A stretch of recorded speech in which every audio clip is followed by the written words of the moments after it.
Hi there, I'm Rachel Brady. Welcome back to my channel. I am so excited and a little bit nervous because this is my first ever recipe video in my new kitchen. So if you're new around here, that will mean nothing to you, but if you've been watching me for a while, then you'll know that we are in the process of renovating a farmhouse and this is the new extension, the big kitchen. This is like what I've been waiting for years. So I won't go on about it, but yeah, it's all a bit of a work in progress and this is the first time I've done it, so let's see how we go. Right, what I'm gonna make today for you guys is a batch of muesli cookies, and they're gonna be drizzled with some dark chocolate on top. This is actually a Mary Berry recipe and I'm just adapting it a little bit. So I'm gonna batch cook. I'm a massive believer in batch cooking. If you're going to all this bother, I always think make double if you can and freeze half. So that's what I'm gonna do. And then on a kind of wintry day, we can get the cookie dough out of the freezer the night before and then just whack them on. We'll have fresh cookies that day. So let's get on.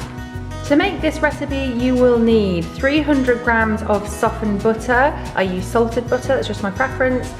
200 grams of caster sugar, 2 eggs, 300 grams of self-raising flour, 300 grams of muesli, that's just like a health food variety with no added sugar. And I've also got 100 grams here of really good quality dark chocolate. I have 3 baking trays here and I have lined them with grease-proof paper. And you're also going to need to preheat your oven to about 180. Okay, so this really could not be easier. All we're gonna do is pop everything in the bowl. So there goes the butter, the sugar. You don't even have to cream the butter and sugar first. It's a really simple recipe. The flour, the eggs. If only Bea was here, she's really good at breaking eggs. She never ever ever gets any eggshell in the mix, ever, and she's 5. So there go the eggs, and we're just gonna beat them with a simple hand whisk. This cost about £6 from, I think it was B&Q. Okay. And then we're gonna mix the muesli in by hand.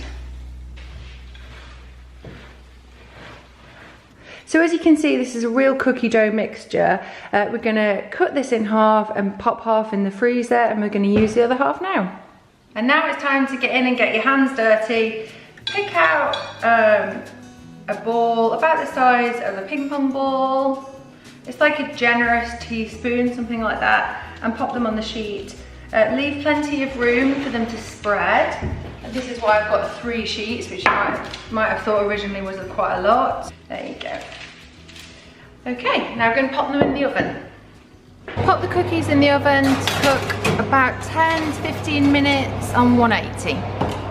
So the cookies are out of the oven. They took kind of just over 10 minutes. Every cooker is different, they might take longer. So now I'm just going to remove them and let them cool properly on a wire tray. Et voila. If you don't have a wire tray, don't worry, just let them cool on the tin, be absolutely fine. So guys, the cookies are much more cooled. They're not entirely cold yet, but that's fine. I've melted some dark chocolate. It's almost melted. There's a few pieces in there that aren't fully melted, but I'm so cautious when I melt chocolate in the microwave, which is how I did it. I give it a couple of 30-second bursts, no more than 30 seconds. Keep taking it out and seeing. As soon as it overcooks, it's gonna split and then you've ruined it. Okay, so all it is now, I just get the melted chocolate and I've got the cookies on here. You could put a piece of paper underneath. In fact, I'm going to do that to make it a bit tidier because otherwise you're gonna have to tidy it up afterwards. Should have thought about that before, really, shouldn't I?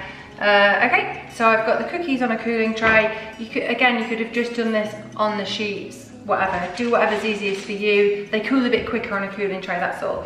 And I'm just gonna drizzle it on. You could be arty-farty about it. You could be a bit Jackson Pollock about it. The cookies have been chilling for a while and I have a cup of tea and I'm gonna give them a taste, okay? I've chosen one with not much chocolate on.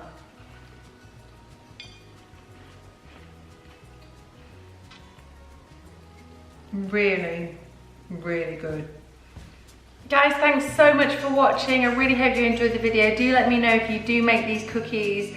And yeah, hit subscribe if you haven't subscribed already, and do give me a thumbs up if you like the video. That's all for now. See you next time.